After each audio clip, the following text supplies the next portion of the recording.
Hi, I'm Sameer Jain. A founding principle of the European Union is that all member states and citizens should participate equally in a single process of ever closer integration. Exceptions have been made in the past, however, and more flexible structures have been proposed.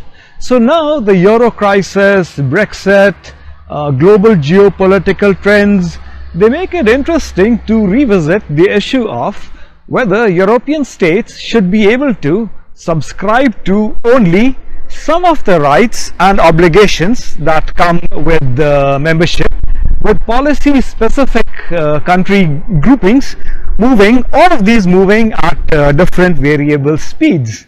So this, I think, would solve some problems, but it would also raise new issues of transparency and accountability of decision making. There will be issues of free riding and heterogeneity of rights depending on one's country of residence. What's interesting is many Europeans have long taken pride in the fact that the European Union has always used a different approach in international affairs to that of us in the United States. In their eyes, or at least in the eyes of some folks that I have spoken, using soft rather than hard power is clearly morally superior. One may agree or disagree, that's really not the point. So while Americans are disliked in many parts of the world because of our government's military interventions, many Europeans saw themselves as being welcomed because of their attempts to make the world a more rules-based place and help poorer countries to develop, quote unquote. Unfortunately, this position is set for a very unpleasant disappointment.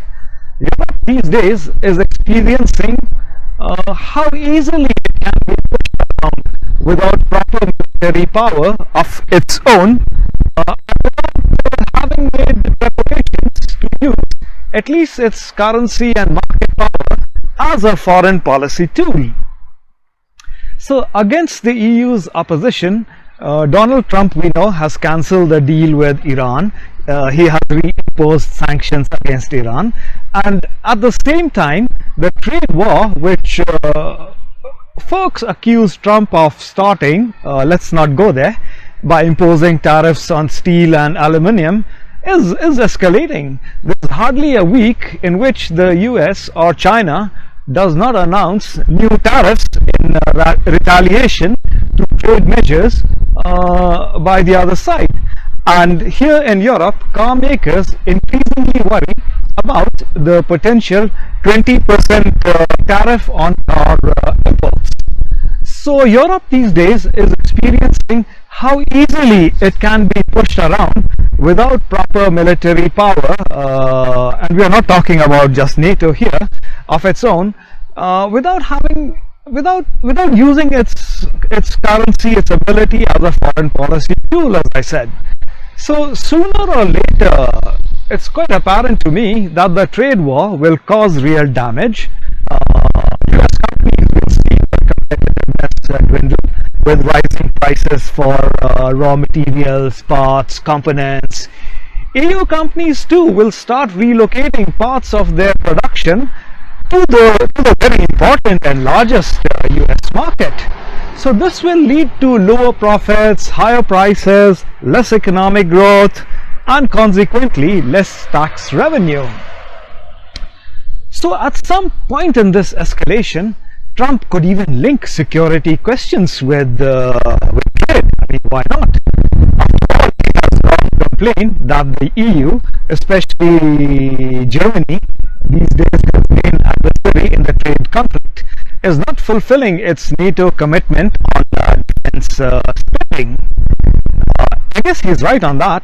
So as absurd as it sounds, ultimately Europe will have to spend more on its military if it wants to be able to use soft power to promote European values, in fact universal values of peace in a liberal and rules-based global order that it so supports.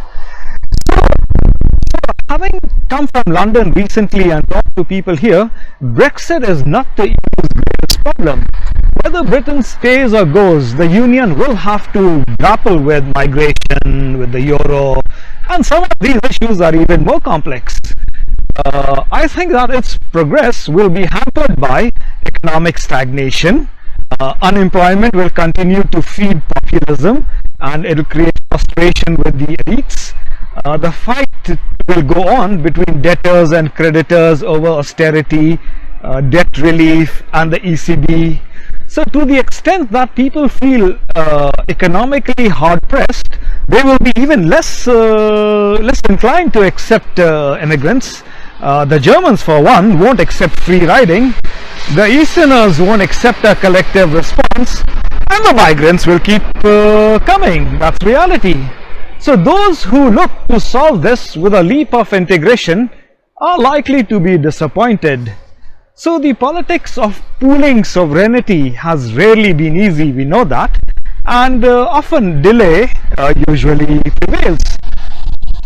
But Eurosceptics who see the EU as a house of cards are likely to be disappointed too, because when faced with inescapable choice, leaders usually find a compromise to tide themselves over until the next crisis. So folks here value the EU greatly, and they rightly fear the consequences of its failure. So to conclude, after more than 60 years of integration, nation states still do persist. Stubborn and quite immovable, they are not going to go away. But at its best, in its lasting peace, Europe reveals something between and beyond these states. So if the EU is to strive, its supporters must take on something of a patchwork vision amongst the lakes and the forests they have here. They must start to understand that the ethnic mosaic of borderlands is the most European identity of all. And as ever, France and Germany will play an outsized part, deciding whether the deep problems of migration and euro culminate in the development of new stability or in collapse. So France did not sign up to Europe as the junior partner of Germany, but Germany's preeminence has turned it into one.